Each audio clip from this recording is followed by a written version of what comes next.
But it was, like I said, it was really good food and it was a really good price. Just they didn't have the staff to cook, prepare, serve, or any of it. Such a large group, and they only had 2 employees in the whole building working, and they were running their butts off to do it as fast as they could, but they just could not keep up. Um, the way that they were cooking their food was like for if you was cooking for someone at home, and they couldn't handle the size group that we were. But other than that, it was really good. There was some awesome fish that we saw. Um, my plan going into this thing was to video all the stores and the people's reactions to the fish and all that. And guess how much video I actually took? Yep, 0. I got too distracted looking at the fish and talking to people that I completely forgot to do any videoing. So there's that. I have a bad habit of that, of like getting all wrapped up in the fish and in what I'm doing, that I forget to make content. It looks like Bruiser came in. Welcome, Bruiser. But yeah, it was a full day. We wound up getting 2 hours behind because of lunch, and we ended, stayed a few minutes extra in some of the stores.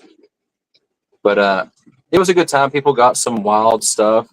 Everything from some people got some new pistos. I know one lady got like 6 different.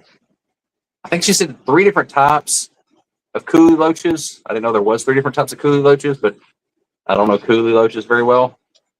And I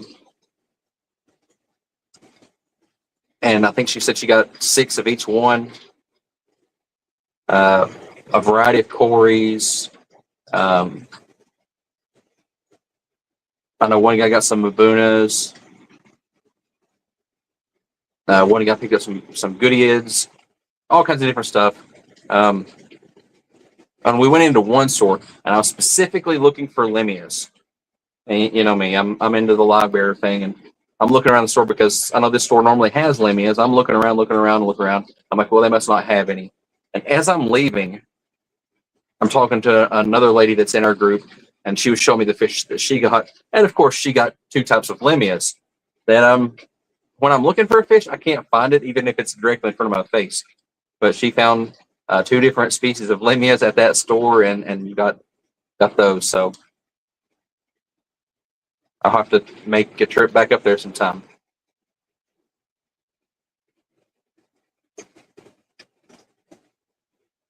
Whip says that's his go-to move too, to live in the moment, never record. Yeah, I'm a horrible YouTuber, and I guess like my subscriber count and my view count and all that kind of stuff shows. But I'll go to these conventions, I'll go to fish club meetings, I'll go to pet stores, I'll do all the stuff that people want to see on YouTube, and I'll never record any of it. Or I'll get to the last minute like, oh no, I haven't recorded. I need to go video something really fast. But I'm trying to remember to do better at it. But I just get so wrapped up and forget to video. And there's Nancy B coming in. Welcome in, Nancy.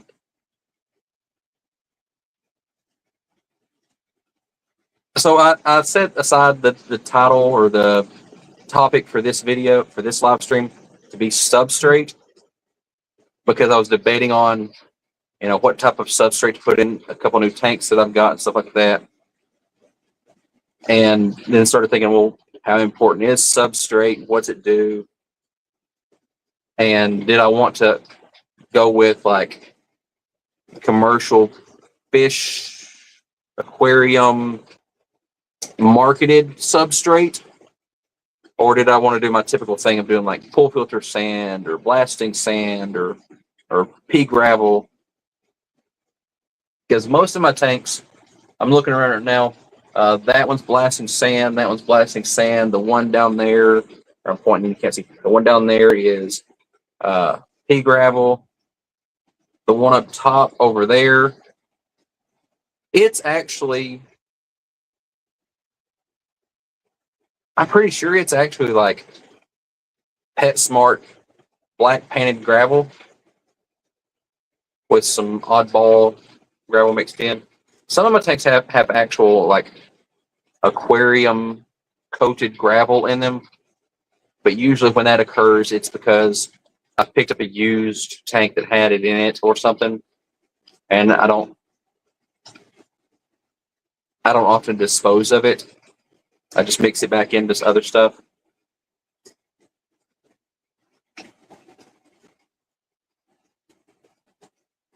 But I think I might use blasting sand on the new tanks because I like the black look.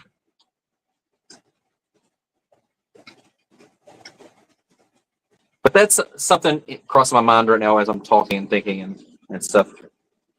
What what's your all thoughts on like throwing out substrate? Like if you were to buy a new, not buy a new tank, but you were to get a used tank or something like that, and it had gravel or sand or substrate in it. To you, is it okay to use that substrate, or do you just automatically toss it out and get something new and fresh?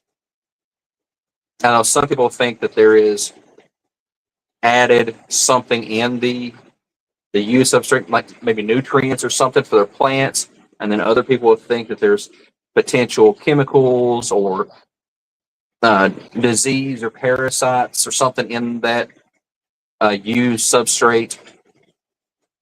I don't know. I'm usually the type. I'm like, I'll reuse it. I have a hard time reusing. And I'm looking at something sitting over there. I've got a used tank, and I don't know how to show you all without. Anyways, it's the pet store, like the PetSmart gravel, and it's coated like bright purple. If it's like bright purple or clown puke, multicolored or whatever, or I had like neon orange once. I don't know what like if it's a brown or a green or something like that. I can kind of mix it in with others, make it disappear. But I tried mixing in orange, and one speck of orange or one speck of pink, and it pops out like nothing else. So it's hard to know what to do with that. I may set it up as a tank with purple in it, just as a something different. I don't know. Nancy says pea gravel and sand. The pet store stuff is overpriced, and the coatings are weird. Yeah, it definitely is overpriced, and I've got one tank that I got the gravel at the not the bluegrass bash at the what was that called, Triple Crown, back in 22, and put it in a tank when I got home. And this is what, 4 years after that, the coating of the gravel is already coming off. It's dissolving, and so you can see the like white limestone looking color of the gravel under the what was like a forest green plastic coat. I think it's plastic coating. And so it didn't even last. And it was doing it last year. So it didn't even last 3 years in the tank before it started to dissolve the coating. Somewhere that I'm kind of on the fence of, is it worth getting or whatnot, is some of the maybe plant specific substrates or some of the ones that are, I don't know what it's called. I don't know if it's a Fluval or if it's a some other brand. A little, it kind of looks like smaller than what your regular like pea gravel would be, but bigger than sand. If you need a different texture there, and what I have in mind is like it was like a brownish red color. I saw it in someone's tank and it looked really good. I'm not sure what it was, but this person only used brand new stuff from the pet store. So he's got the substrate from the pet store. And it looks good in his tank. And I'm sure it was a plant themed or targeted substrate because he was really big into plants. So maybe something like that. Uh, Getting a pet store type substrate, I could understand that.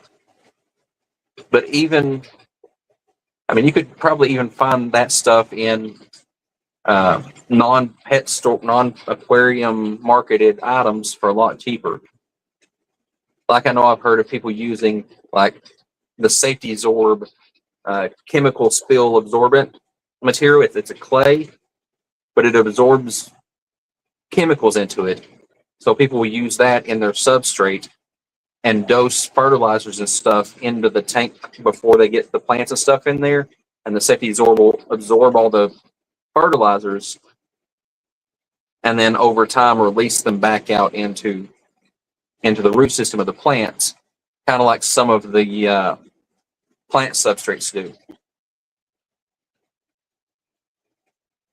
Nancy says, I would reuse my own, but stranger danger substrates would be tossed. No idea what's in it.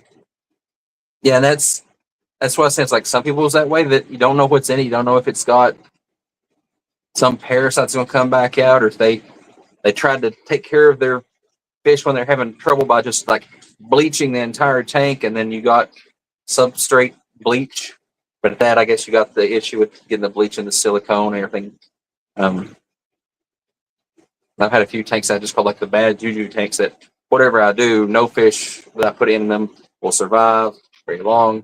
So that could have been the case with that. Whip says he uses a mix of pool sand, pea gravel from the big box stores. Good enough.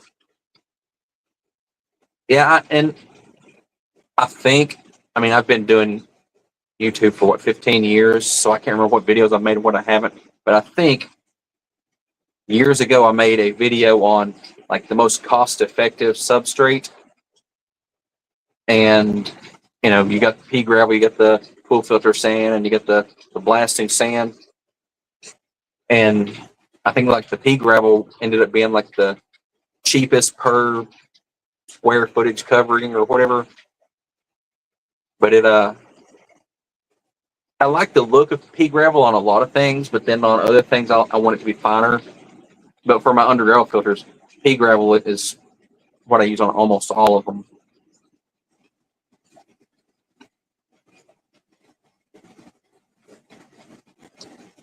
Let's see. Nancy says fancy plant substrates would be worth it if I had fancy plants. My brown thumb says sand and rocks are fine. And that's kind of where I am now. I'm like, there's a lot of people into plants. I'm not really into plants. I mean, you can see how good I grow these plastic plants behind me here. But my regular like live plants, my method, I saw somebody yesterday, my method with the live plants is I buy a bunch of live plants, and when a third of them or a quarter of them live, that's the ones that get to stay in that tank. But I would like to do better at it. And I kind of wonder, is my substrate choice that I do pea gravel or blasting sand or pool filter sand, is that the issue? Or could it be my lighting? Could it be that I don't CO2 all this stuff? And I start wondering about it, and then I'm like, I'm a fish keeper. I'm not a plant keeper. So the plants are just an added bonus. Nancy says, I do use clay cat litter in my lilies in the tubs, but not in the tanks. Yeah, and I'm not really familiar with the Safety Absorb stuff, but I think it's pretty much the same concept of a clay absorbent. And I've heard of people using the kitty litter, the clay kitty litter, the same way, that it's a clay absorbent. And I don't remember if I said hello to Cheryl, but there's Cheryl coming in. So if I haven't said hello and welcome in yet, welcome in, Cheryl.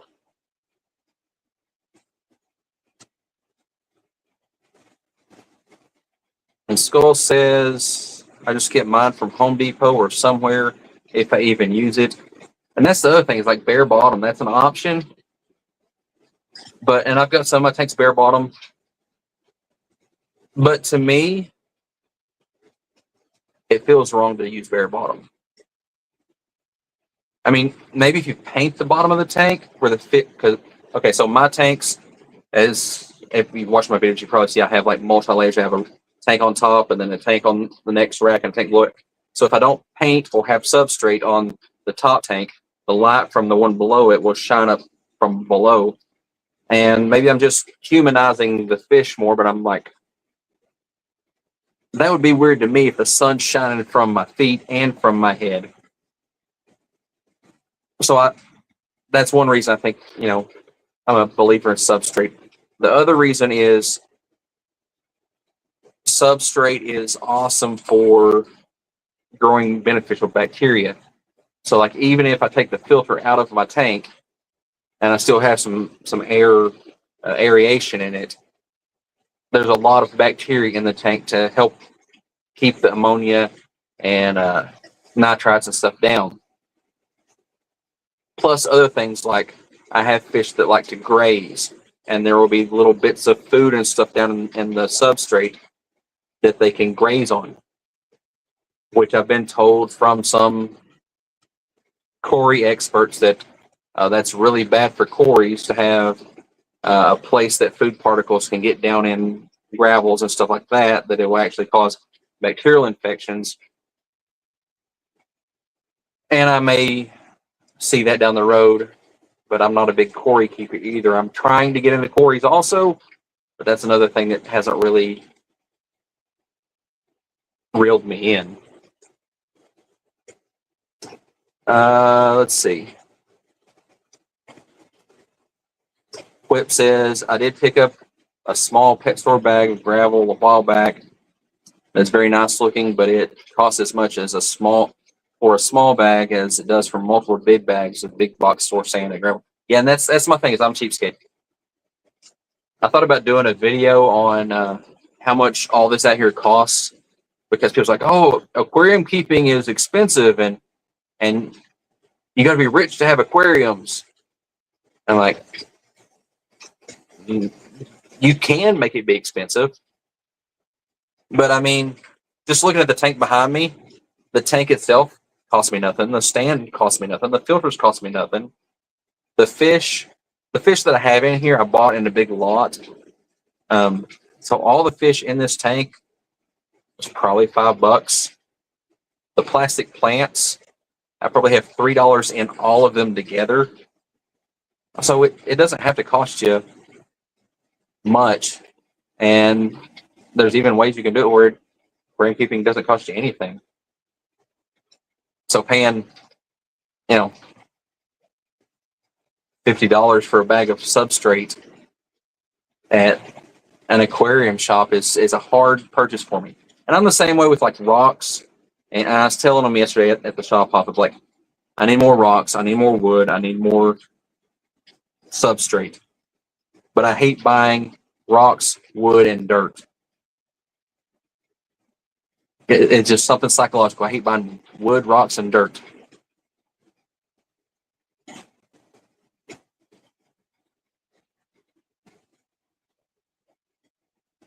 Whip said red flint. He thinks it's what it's called. I might have to look into that. There's Zen Ginger coming in. She says, "Howdy, homies. Had to find out dinner, and I don't want to cook, so I think we're having barbecue instead." What kind of trouble are we getting into here? The same old Zen. Barbecue sounds good though. I actually picked up a small thing of. I haven't had barbecued anything in a long time. Picked up a small thing of like already prepared and already cooked barbecue pulled pork to try again this week. Haven't had it in a long time. Whip said, I can't do bare bottom. The algae and debris just gets to be too much. Python won't pick up some of that. Yeah. And that's a good thing about substrate also is it hides some of the mess. Which, I mean, I don't know if you can tell in this tank back here, but it's bare bottom too. Just because I haven't got substrate in it yet. And it's one of the ones I've been debating on what to do with it. And I'm really been debating on if I'm going to leave this tank here or move it somewhere else or get rid of it. I don't know. I got it because it was free and I didn't know where I was going to put it, so it landed here. But it's bare bottom right now, but I've got the plants so thick in it and different stuff in there, rocks and stuff. So I can't tell that it's bare bottom just by looking at it.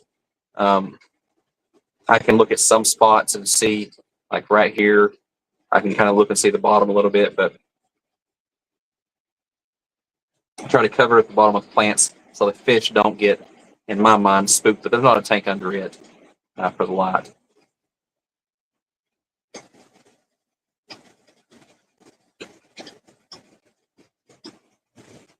Nancy says you can't give plastic plants away for free at club meetings. Something like that. That's where I get my plastic plants, is at club meetings, because they go up for auction. And like I said, I got, I think, all of these for like $3 because it was like 2 or 3 different lots for plants, and I'm bid $1 on each one of them.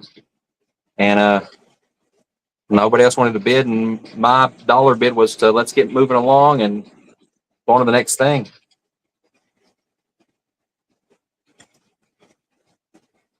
And I guess I missed Dawn coming in. Progenial Aquarius, welcome in. If I missed you coming in before, but I see you now, so welcome for being here. Well, thank you for being here and welcome in. He says, I just buy 50-pound bags of lime-free horticultural grit at the garden store.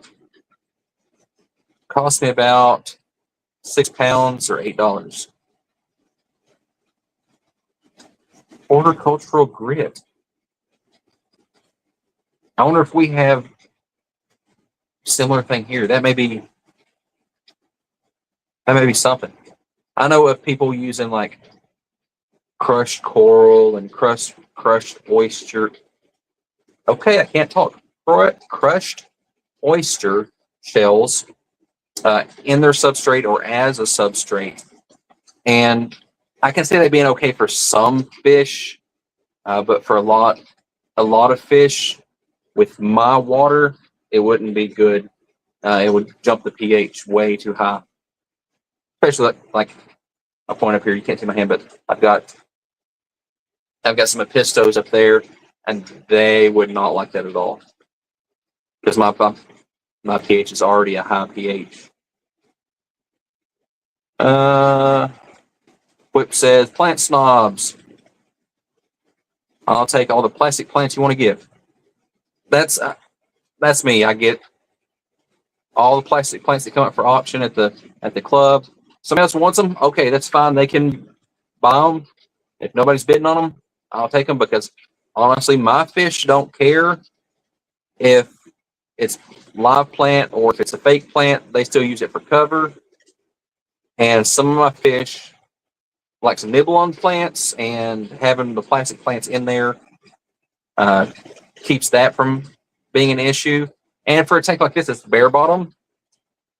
If I get the plants that have like the weighted thing like that one does, that they don't need a substrate to tuck the plastic plants in, I can throw it in there. Really easy. Throw it in, take it out whenever I'm ready to take it out.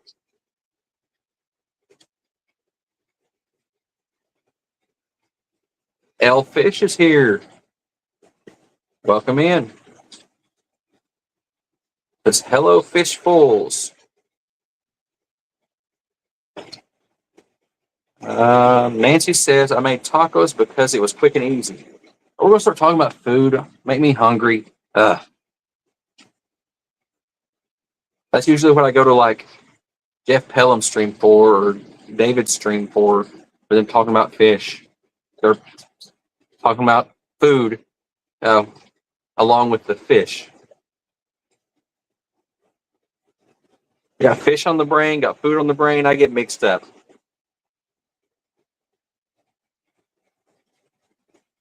Taco sounds good too.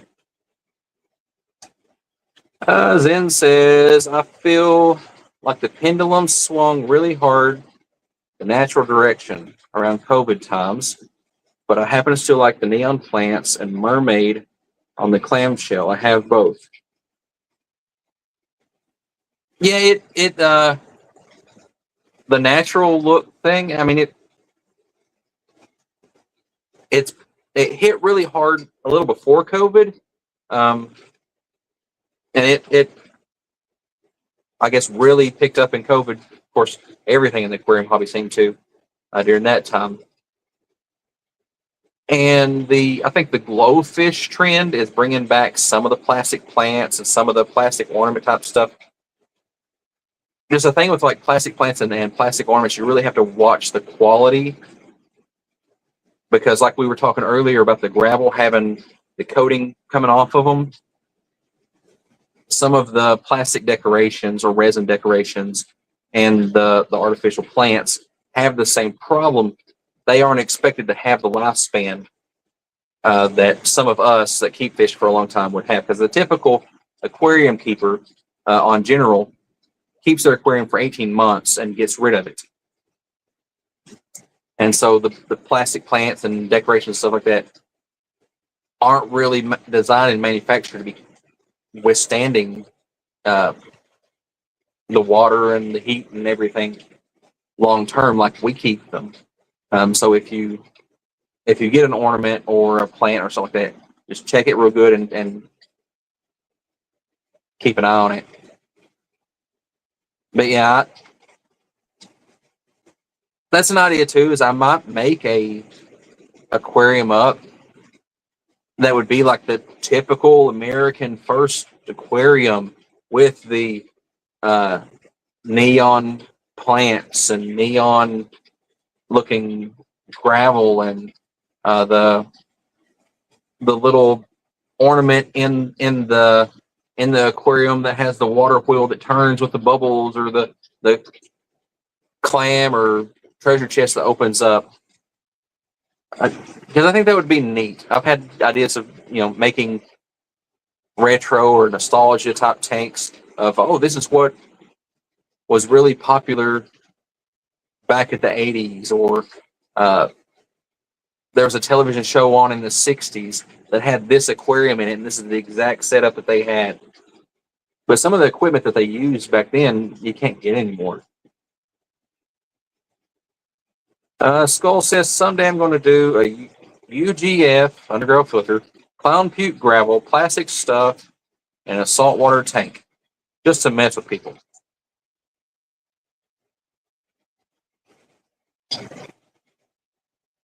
So my suggestion, if you're doing that, the clown puke gravel would be hard to do because of the pH in the saltwater tank, I think. But it might would work.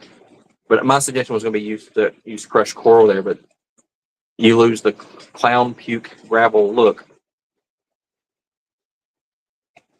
But I've seen people put, like this purple plant, I've seen people put a plant like that in saltwater tanks. It's whatever, in my opinion, whatever you like. It's not my thing, but if it gets you into the hobby, it gets you doing it, great. Let's see. Nancy says, Zen, I should send you my mermaid decor thing. I got it to Bash. It's not cute though. And the word on the street, I don't know how true it is, but I heard people talking at the Bash that there are more decorations to set on a shelf than in an aquarium. I haven't tested it or talked to anybody that actually has put them in the aquarium.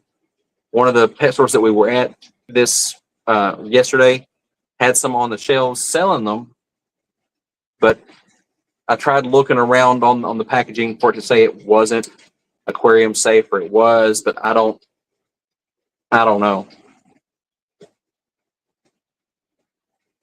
But I think there's like 15 or 20 different varieties of those Little Mermaid things, and it's been like a thing with the people that go to conventions year after year. Try to collect them all. And as we were getting them out of the boxes to put them in the goodie bags and stuff, I noticed on the shipment date of the boxes, it was stamped 2003. And overhearing some of them say from the people that we got them from, which you can look at the packaging on those things and see where we got them from. That they still had a few shipping containers full of them.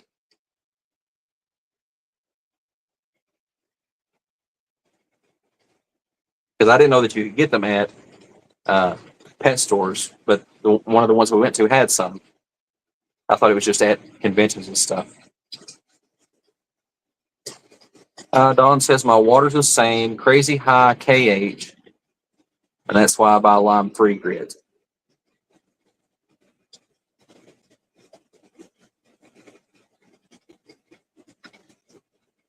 Whip says can't talk. Try reading entire paragraphs that Nancy types out, filled with scientific names, because she's mean like that. That's okay. Yesterday, when I was doing the shop hop, drive around to different towns to see pet stores and stuff like that, my brain apparently was full on fish. We drive down one road and I see a sign that says save $1 per gallon. I'm thinking, hey, that place over there has a sale on fish tanks. It was a gas station. Save $1 on gas if you have points or whatever.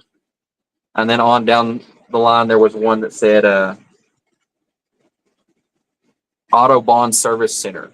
But when I saw the sign, I thought it said Aquarium Service Center. I'm like, that's cool. You can take your aquarium in there, get it resealed, get a broken glass repaired.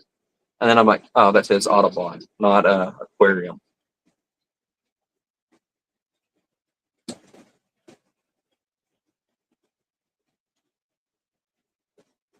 Zen says, Whip, we just like to keep your wife entertained. It's not our fault. She likes to watch you struggle. It's entertainment for everyone. See, no one needs to make me struggle because I struggle all on my own.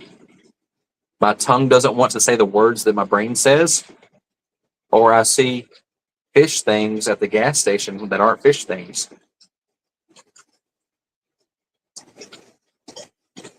I see Dawn says glowfish are probably bringing back disco balls.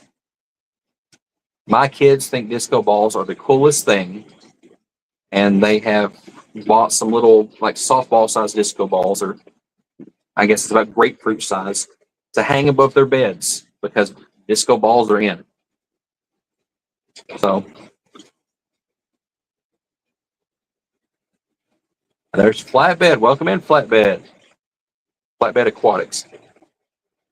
I'm trying to mentally make myself say people's channel names also, because I remember when I was first getting into watching YouTube and stuff like that, I appreciated the host of a stream to say the people's channel name also, because if I was just kind of lurking and listening to it, then I would know to go to that channel to look it up. But if they said, hey, Mike, how you doing? I don't know who Mike is to go to a channel called Mike. So I'm trying to mentally remember to do that, but my brain doesn't work just right.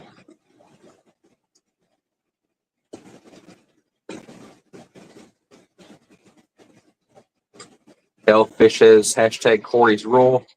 So I've been told, and I've tried a few types, and I can't really, I'm trying to start like them. I didn't like plecos for years, and now I'm getting into where I like plecos. So I'm trying hard to get to where I like Corey's too. I've got a couple albino ones in this tank, and I've got the smudge spot over there. And I had some pygmies in one of the tanks. But they either have disappeared or they stay hidden in the vegetation in the back. And I bought them because one of the local pet stores, I think, priced them wrong and had them for $1.99 a piece. So, Whip says that she does, and you had her rolling last night. Her first question to me when I came upstairs was, how much did you drink tonight?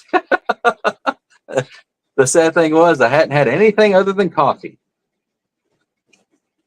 Well, that's how you tell that we have a healthy, entertaining, fun time when we can have such a good time like that, and we don't have to drink or do other mind-altering things. That just the fish and just the camaraderie between us can uh, make a wild time.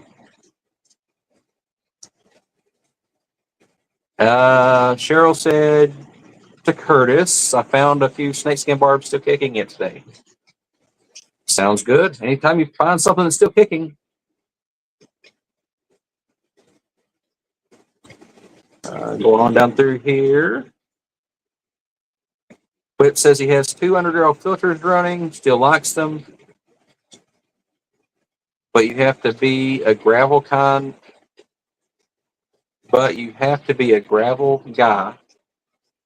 and you can't keep diggers because diggers expose the plates, and that renders the filter basically useless. So, Whip, something on that, something I've seen some like larger cichlid keepers do is they will get another plate, or they will get the light diffuser egg crate stuff and lay on top of the underbarrel plate, and then fill the gravel in all the little pieces, all the little openings in that, and it keeps the larger cichlids from digging down to the plate, and it leaves enough gravel for the filtration to still do its thing. I haven't tried that myself, but I've seen some guys use that method. Or I've also seen them use like a screen or something. So I mean, you might use that what's it called, the plastic canvas. Like put some gravel down, put the plastic canvas down, and then put some more gravel on top of that they can just dig down to that plastic mesh stuff.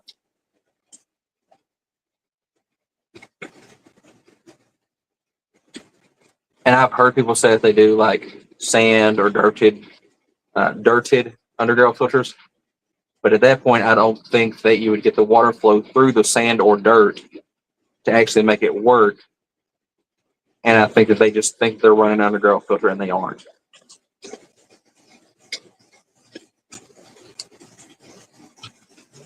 Zen says, Whip, I've used them with all of my betas. They are great for still getting a lot of circulation with minimal flow to disturb them. But I can imagine that it's way different from the GFAgus. Yep.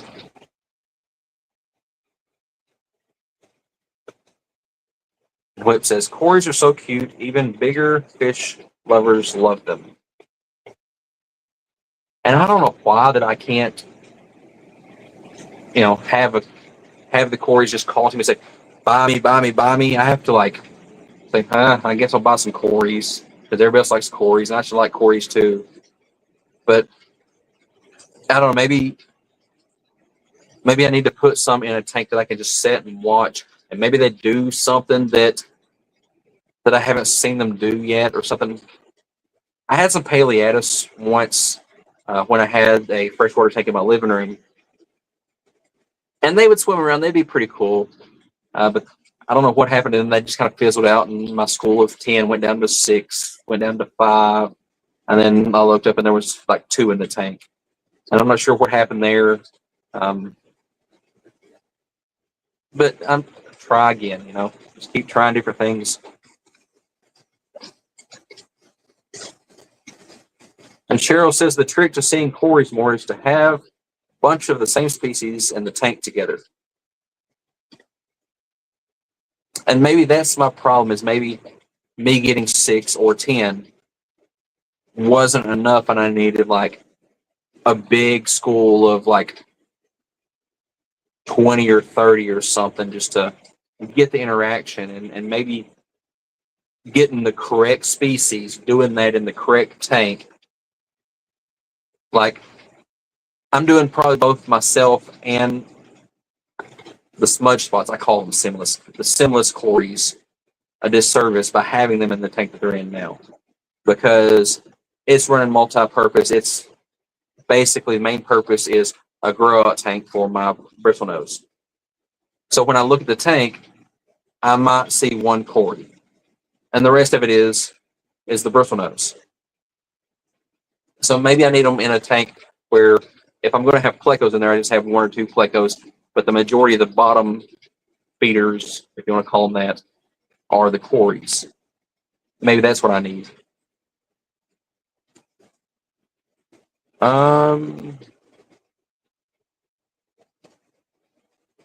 Skull needs some snake skins. And needs to breed them.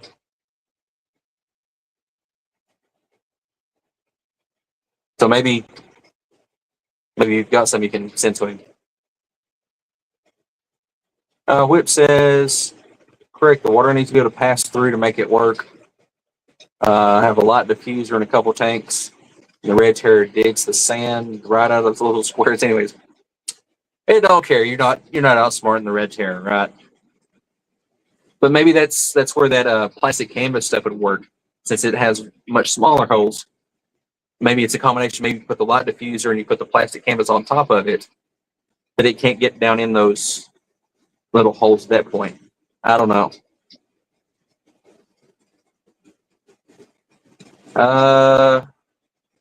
Let's see.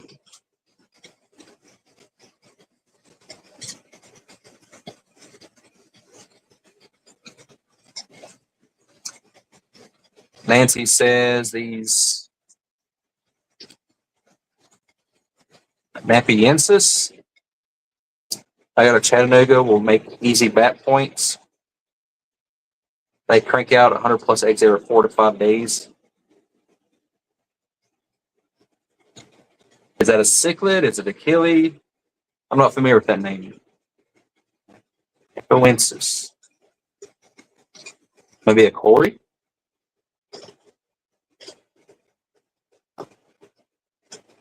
But that's not fair. Bat points. That means you turn them into the club, which is good, right? But if you're there turning them in, that means I can't be there. Oh, we got to work on that. I'm not sure what those fish are, but I might want some. But if you turn them in at the BAP, then that makes hard for me to get them if I'm not going to be there. Cheryl says my Barbados quarry tank has 16 to 18 of them, and they're always out and about. Oh, while I'm thinking about it, if you say you struggle with the scientific names, the trick to that is to not think about it, just say it, and the way you say it that way, and say it as though you were the expert on it.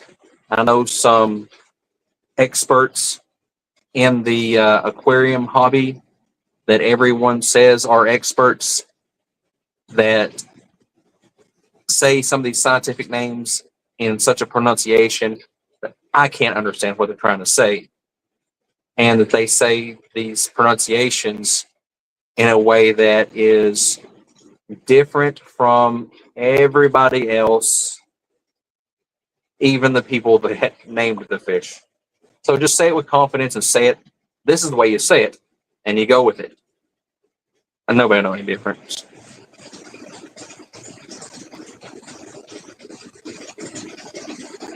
Let's see.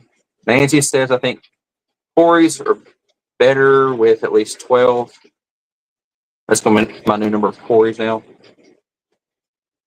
Okay, that's good to know. Like, I've always stuck with the old, and that's part of my problem is like a lot of my knowledge is from like 20, 30, 40 years ago of the way stuff was suggested then, and the old rule of you get 6. So maybe that's the thing is I need to like up the numbers and get double what I think I need to get.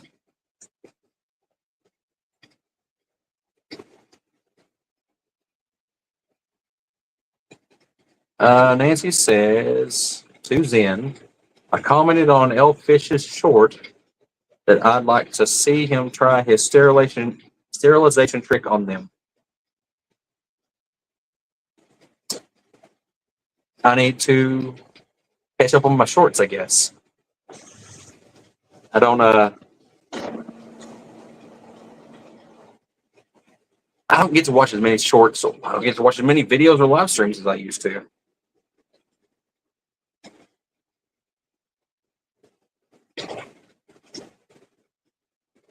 Nepoensis Corys. I see that's the things like Corys.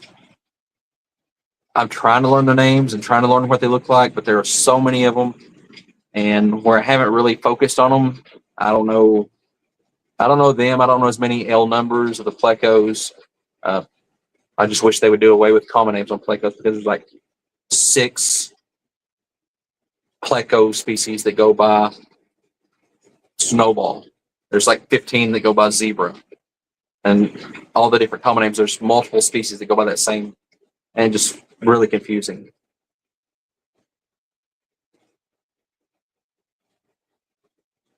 And Whip can't say Tanganyika. It's okay. You say it how you say it.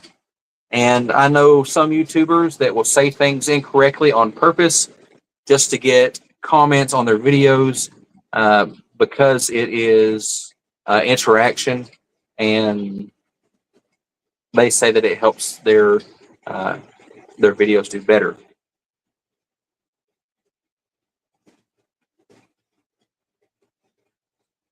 Let's see.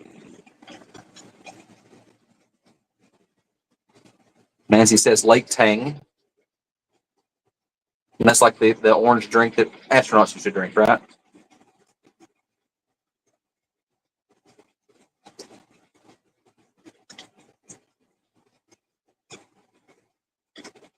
Now we're getting into the beta talk.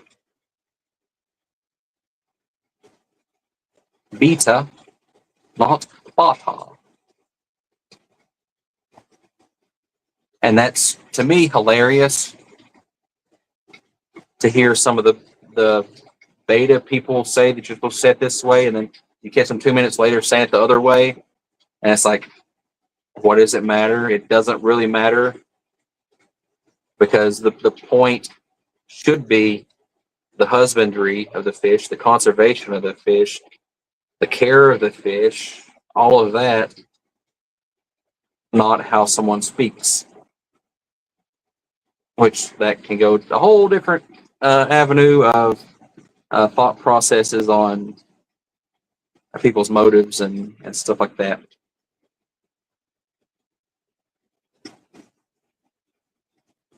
Shy Savage Cichlids. And I may have missed you coming in earlier, and if I did, I apologize, but welcome in. I thought I heard somebody say hi to you, and I tried looking and didn't see you there, but I think I must have missed you. Says, I have 2 Schultzi, and they are always super active. Maybe depends on the set up too. It probably, and maybe with the other fish that are in the tank, and possibly the pH, and water chemistry as a whole.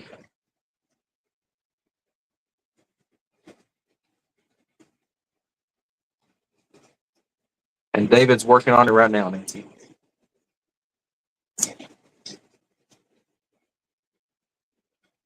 MSC Aquatics, welcome in. Coming down through here real quick. Shy Savage Cichlids. I also have 11 stirby in separate tank, and they are not that active, always hiding.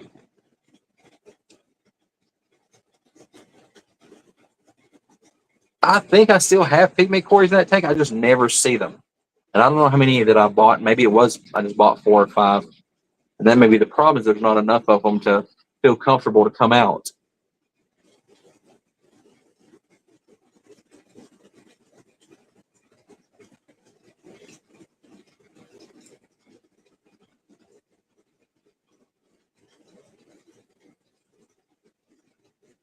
All right, Nancy says, I have 13 stirby from Elfish that are always out doing derpy, cory things.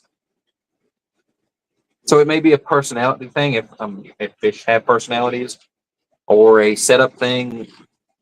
I've had cichlids that would stay hidden all the time and get frustrated with them that I never see them, and give them to someone else, and that person says they're always out swimming out up in the front of the glass and saying hi and all this in their tank, but in my tank they never came out. Zen says, I don't think it is more important than animal husbandry, but I still need everyone to know that it's not beta. Okay, not beta.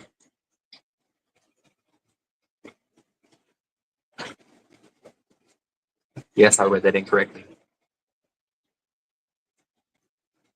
Let's see, Nancy says, although I recently saw some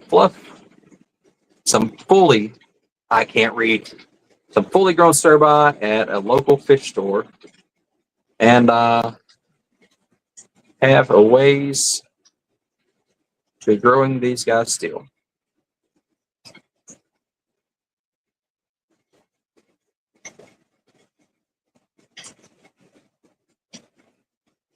My brain's just thinking about Corey's, and why can't I like Corey's? Everybody likes Corey's. I'll get there, I guess. I'll start liking Corey's a whole lot sooner than I like killifish. I've tried them killifish, and I'm done. Give me a few months, I'll be back keeping killifish again. Shy Savage Cichlids says, yeah, Nancy, that's why I always say, depending on the setup, maybe they don't like the tank, but they are the only ones in there. And something that I picked up from Mitchell Broom coming and speaking at our club this month. He said if the Corys aren't doing what you want them to do in this tank, move stuff around, change stuff, move them to a different tank.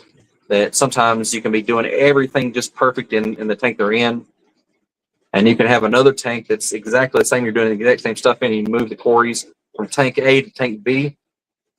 All of a sudden, they love it, and they're out, and they're breeding, and everything's perfect.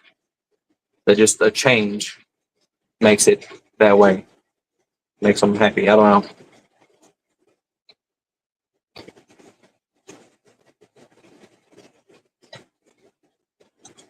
know. Whip said I had a bunch from Primetime Jason, but I lost like half of my school herd gaggle, whatever they call it, of mixed Corys when I had that columnaris ravage my tank. Oh, yeah.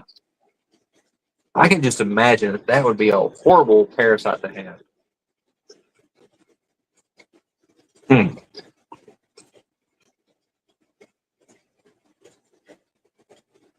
David reminds Nancy that you need to feed them.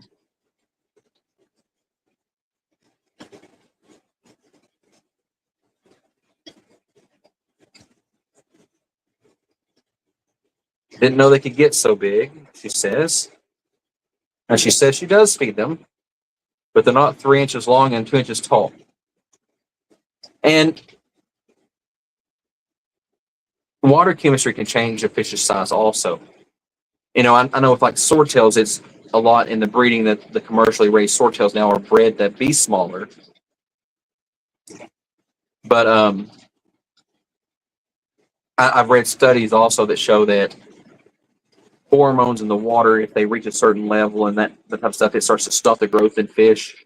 So it is possible that water chemistry, not just the hormones necessarily, but water chemistry can change the growth rate of fish. And I would think also, just using my brain that doesn't know anything, that a difference in temperature could change the growth rate of fish.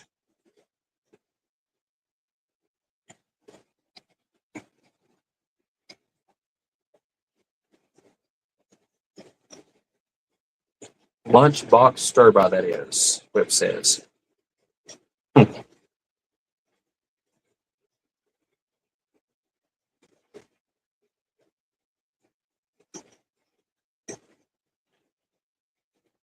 Oh, okay. Back to the primetime Corey comment. Okay. I'm had to put 2 and 2 together, and I don't do that very well.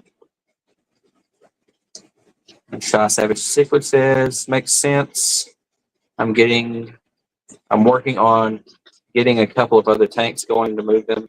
And I don't know if that works. I'm just going off of what Mitchell said, and he seems to be pretty knowledgeable on Corey. So,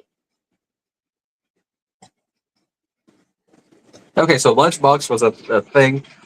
It had me confused also. And YouTube may need an edit button, but I guess with it going live and then through and stuff, there's not really a way to do the edit. Temp makes a difference. Yeah, I think so also. And Nancy says now Whip is just saying things to have me a tough time reading comments. I have a tough time reading comments anyways. My brain to eye to mouth function, I'm not as coordinated as I used to be so many years ago. Oh, wow. And it's after 7. Okay. I should be able to go live next weekend.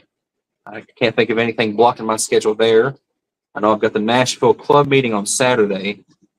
So that means Nancy needs to call into work so she can be there too. But Sunday, I think I should be able to go live again. And I thank everybody for coming out this week. Had a great time. I didn't know we was going to have a Corey stream. I thought we were going to talk about dirt. But this is the type of thing that I like, that, I can start talking and then it rolls into other topics. But I really enjoy these streams. I thank you all for coming out and supporting. And one of these days, I won't have to get up so early for work and I can stream longer. But thank you all for supporting. I hate ending it, but I've got to. So we'll see you next week.